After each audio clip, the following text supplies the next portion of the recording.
They don't say his name out loud anymore. Not in Glasgow, not in Edinburgh, not unless they have to. Because saying his name means acknowledging the fire, the blood, the fear.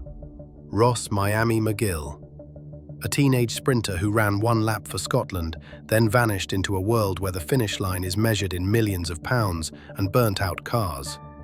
Today, he's living in a Dubai villa, posing beside a white Rolls-Royce like a movie star. But 2,000 miles away, Scotland is burning, and every flame, every attack, every arrest, they all lead back to him. This is the story of Britain's most wanted gangster, and it's far from over. Welcome to UK True Crime Files. Let's dive in.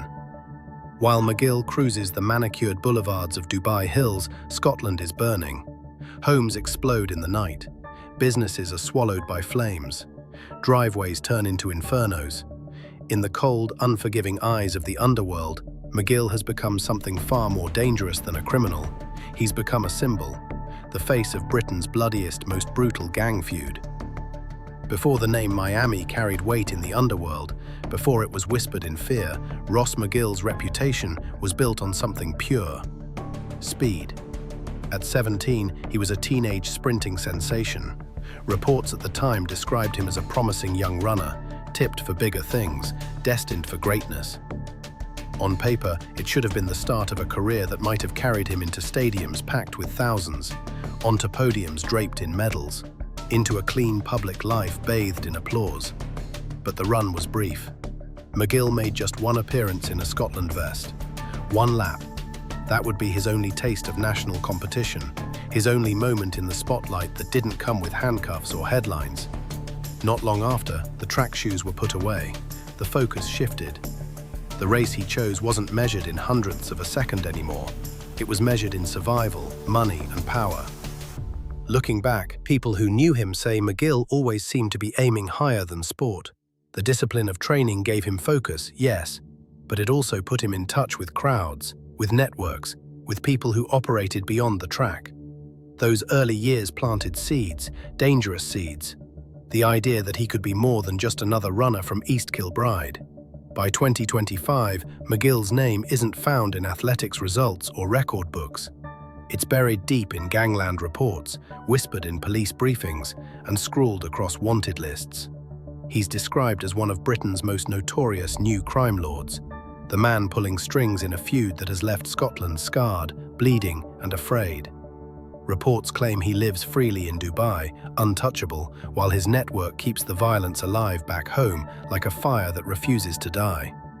Sources tell The Sun that alongside Stephen Lyons, another Scot with cartel ties stretching across continents, McGill is now overseeing shipment routes once controlled by Jamie "Iceman" Stevenson and the missing Gillespie brothers.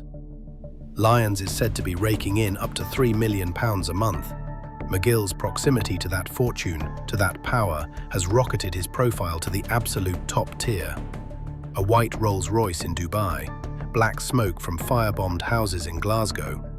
That's the world of Ross Miami McGill, a name that rose from the running tracks of East Kilbride to the top floors of Dubai Hills, while the streets he left behind turned into battlegrounds soaked in petrol and fear.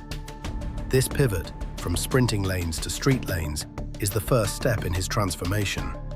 By the time his peers were still chasing athletic scholarships or coaching badges, McGill was already orbiting another world entirely.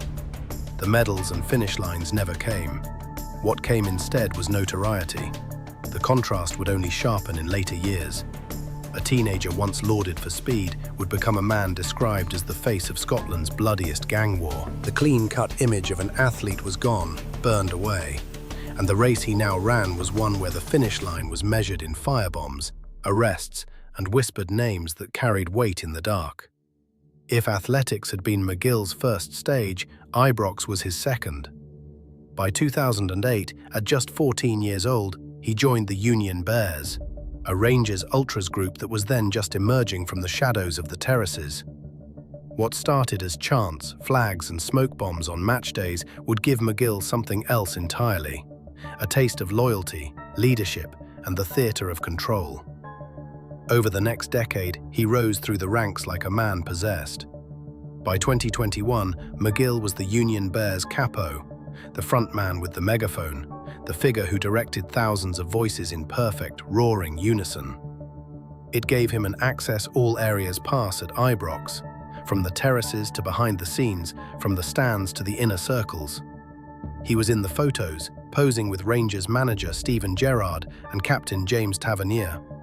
To most supporters, he was simply the face of the Ultras, the lad who revelled in the limelight. But according to later reporting, this role may also have given him connections beyond football. Sources told The Sun that being a capo opened doors, not just with fellow fans, but with figures from the criminal world who moved in those same circles, who watched from the shadows, who saw potential in a young man who could command a crowd. When McGill walked away from the Union Bears, many Rangers fans were shocked. Some were disappointed. To them, it was a sudden exit by someone who had been at the very center of the group for years. What they didn't know, what reports suggest, is that McGill's ambitions had already shifted. The Ultra stage was a springboard, the first platform for the image he would carry into another arena entirely. The Union Bears years showed him how to command loyalty, how to build a following, and how to thrive in the spotlight. Skills learned in football's terraces would soon translate to Gangland's battlefields. From leading chants in a stadium to leading whispers in the underworld, McGill's transformation was already underway. Leaving the terraces didn't mean leaving the spotlight. McGill's next move was business. On paper, it looked legitimate. A string of ventures, including a dry cleaning firm in East Kilbride called EK Clean. But the partnerships he kept raised eyebrows, and one name stood out like a flashing red light: John Barry Macduff. Macduff wasn't just muscle, a former Mr. Scotland bodybuilder with a taste for more than protein shakes. Macduff had ambitions that stretched far beyond the gym. By 2024, he would admit to serious organized crime, pleading guilty to charges that included dealing in cocaine, heroin, and steroids. He was jailed for 7 years. Investigators revealed he had been using EncroChat, the encrypted phone network once thought unbreakable, to coordinate his supply lines, moving product with the precision of a military operation. At the time, McGill was linked to him through EK Clean and other ventures. While the business itself looked like a laundrette, prosecutors later suggested the setup around Macduff blurred the lines between clean trade and criminal enterprise. McGill's name began appearing in the EncroChat chats too. Not yet charges, but allegations. Reports say it was this police breakthrough, the moment EncroChat was cracked open like a safe, that first connected McGill's name to Scotland's organised crime scene. The timing was crucial. As investigators moved in on the big players, many were jailed or pulled off the board.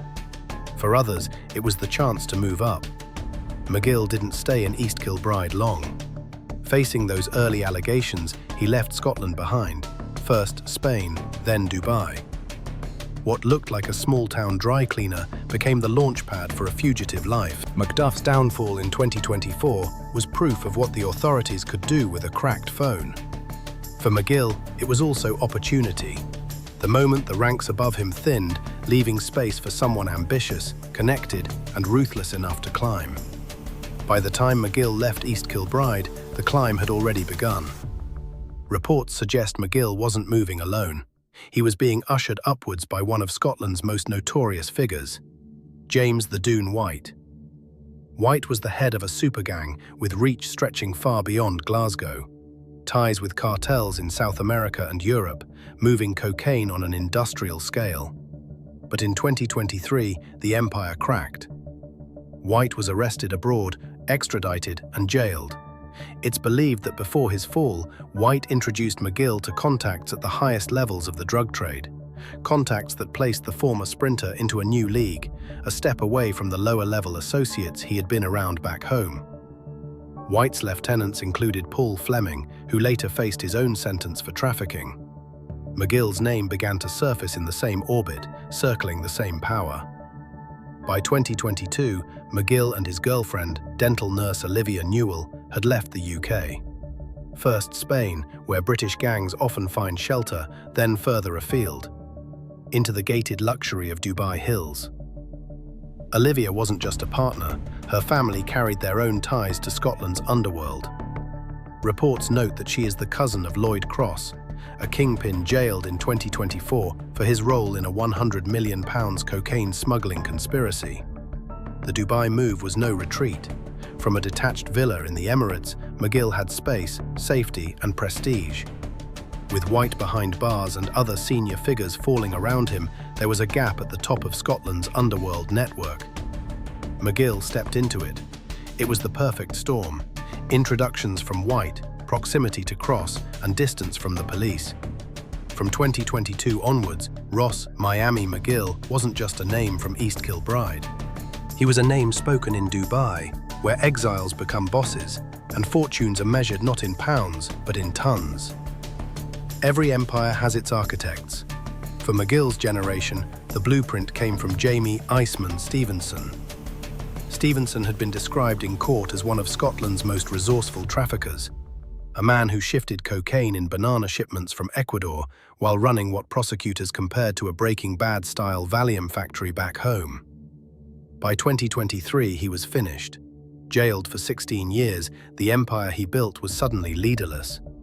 That vacuum created opportunity. Reports suggest Stevenson's infrastructure, the supply routes, the contacts, the systems, didn't vanish with him. Instead, others stepped in.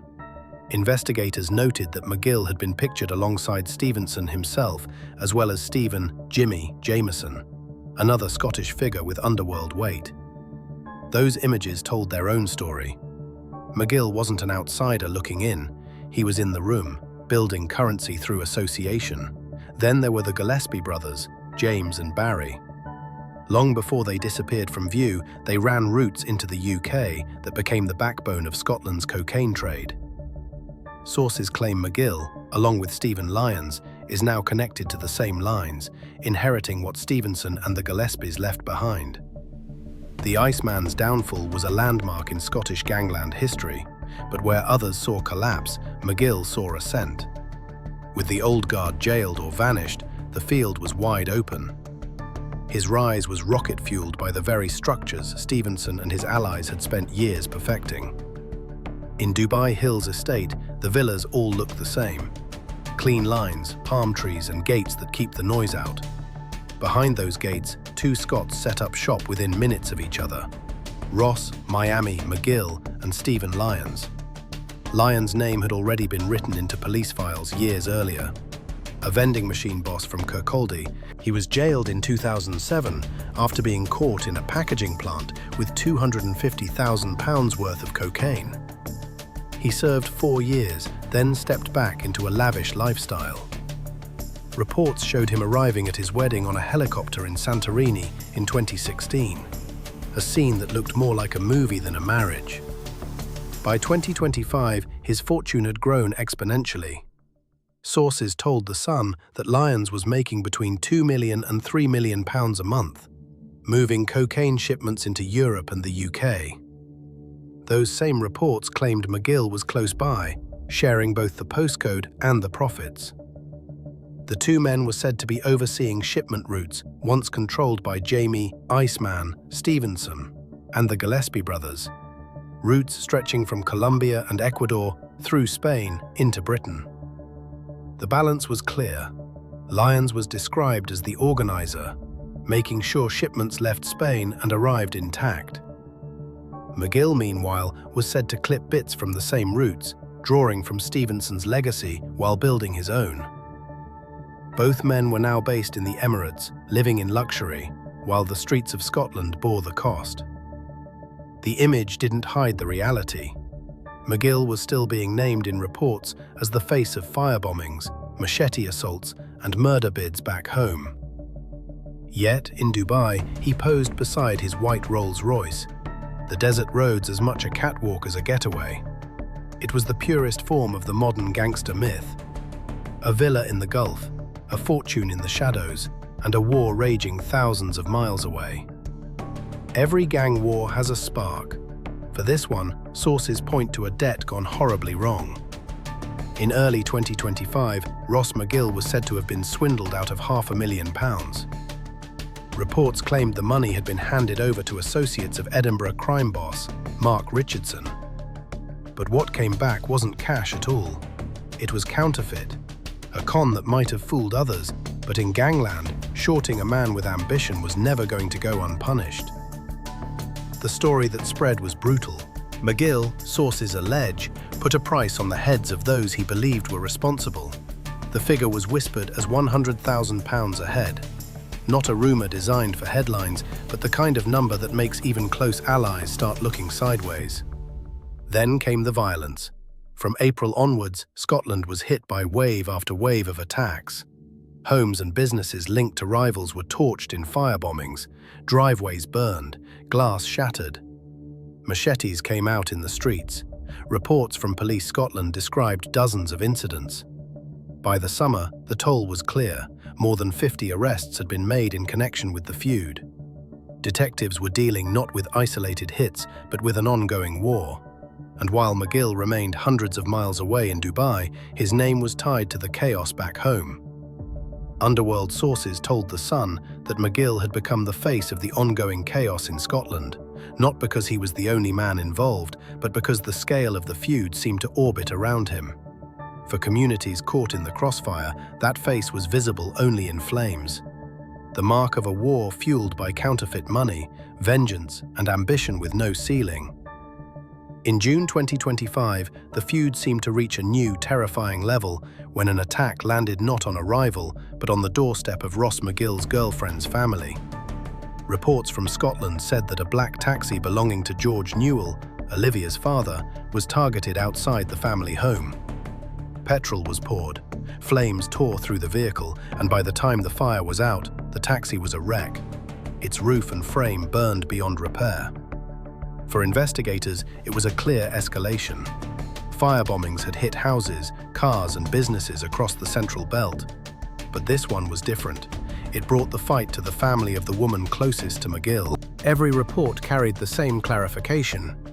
There is no suggestion that Olivia Newell or her parents were involved in crime, or that they were under suspicion by police. They were civilians caught in the smoke of a gangland war being fought miles away. A war that had already left dozens arrested. Still, the symbolism was obvious. When associates can't reach the man himself, they aim for what he values. McGill was living in Dubai, beyond the reach of local enemies. His girlfriend's family was not. The taxi firebombing became another chapter in a feud that had already seen petrol bombs, machetes, and shootings ripple through Scotland. For the Newells, it was a night of fire and fear. For the wider underworld, it was a message. In this war, nothing was off limits. Dubai has become a haven for Britain's most wanted, but even there, rivalries don't vanish, they simmer. Reports from underworld sources say Ross McGill came face-to-face with Stephen "Jimmy" Jameson in a Dubai gym. Jameson, long associated with Scottish organised crime, confronted McGill over the feud tearing through Glasgow and beyond. The calm of the gym didn't last. Witnesses later told journalists that Jameson went for McGill, chasing him between machines, the row spilling across the floor until others stepped in to break it up. It was a rare glimpse of gangland tensions breaking into the open. For a man living in luxury villas and cruising Dubai in a white Rolls-Royce, the gym bust-up stripped away the image of untouchability. Here was proof that enemies could reach him, even in the desert. Weeks later, Jameson's freedom ended. In June 2025, he was arrested in Dubai after 5 years on the run. He now faces extradition proceedings to Scotland on allegations linked to serious organised crime. The arrest made headlines not just for what it meant for Jameson, but for the wider message. No exile lasts forever. For McGill, the bust-up and the arrest showed the fragility of his position. He might be pictured beside G-wagons and marble villas, but Dubai is no fortress. The same forces that caught up with Jameson are closing in on others. The gym fight was a small clash in a wider war, but it carried a bigger meaning. Distance doesn't erase danger, it only delays it. Dubai is often sold as neutral ground, a place where rival clans can put distance between themselves and the chaos of home. Earlier in 2025, reports circulated of truce talks. Associates of the Glasgow-based Daniel clan were said to have tried reaching out to Ross McGill, pushing for an end to the firebombings and violence that had scarred Scotland since spring. The talks didn't go far. If anything, they showed just how entrenched the rivalries had become. Then came another episode. According to underworld sources, McGill was at a Dubai nightclub when he spotted heavies linked to Stephen Bonzo Daniel. The story told is that he fled the venue quickly, avoiding a direct confrontation. For critics in the underworld, it was another reason to label him volatile. A man who could draw attention, but not always control it. The nightclub moment added to the picture of McGill already emerging. Flashy, present, but unpredictable. Reports describe him as being increasingly viewed as more trouble than he's worth. Allies saw the wealth and the reach. Rivals saw a man fueling mayhem back home while living thousands of miles away in comfort. Dubai Hills estate may look calm from the outside. Rolls-Royces at the gates, villas lined up in order. But inside, tensions were running high. For McGill, each sighting, each whisper was proof that even luxury couldn't insulate him from the world he'd left behind. The same names he had once risen alongside were still out there, and some of them were closer than ever.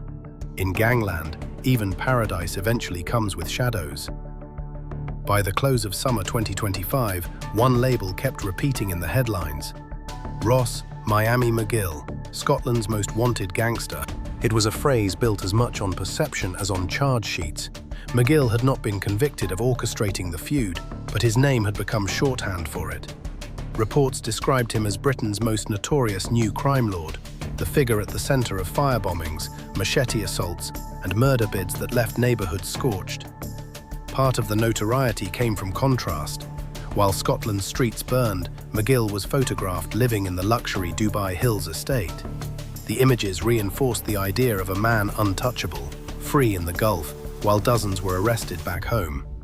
Police saw it differently. To them, Dubai was not sanctuary, but staging ground. Each firebombing in Glasgow or Edinburgh, each machete attack linked to the feud, added to the pressure to bring McGill into the frame. Underworld voices added their own layer. For some, McGill's high-profile presence and the chaos tied to his name were liabilities. Still, perception rules Gangland as much as power, and by 2025, Ross Miami McGill was more than a name. He was a symbol of a feud that refused to burn out, and of a new generation of exiled bosses playing kingpin from afar. Ross Miami McGill's story is written in sharp contrasts. In Dubai, he moves freely, driving luxury cars, living in a detached villa on manicured streets. In Scotland, homes smolder, cars are gutted, and people pick through the ashes of firebomb attacks. Reports link a wave of attacks to a group calling itself Tamojanto, said to be loyal to McGill. More than 50 arrests have been made as police struggle to contain the violence tied to the feud. Each incident reinforces the image of McGill, not just as a participant, but as a figurehead. Attempts at peace haven't worked. Truce talks in Dubai fizzled out. Nightclub sightings ended in flight, and rivals are still circling. McGill remains for now a free man. No extradition, no conviction tying him directly to the feud's bloodiest chapters. A teenage sprinter who ran one lap for Scotland, now painted as the fugitive face of a war that shows no sign of burning out. The cars may gleam white in Dubai. In Scotland, the smoke is black. You can trade the cold streets of Scotland for glass towers in the Gulf. You can swap the sound of sirens for the hum of supercars. But the game? The game never really ends. It just waits. The money keeps flowing, the phones keep ringing, and somewhere another door burns. In the end, it's never the police that close in. It's the people you paid, the ones you trusted. And when they eventually come, they don't knock. For more raw and real crime stories, hit the like button and subscribe. Until the next episode, stay alert and stay safe.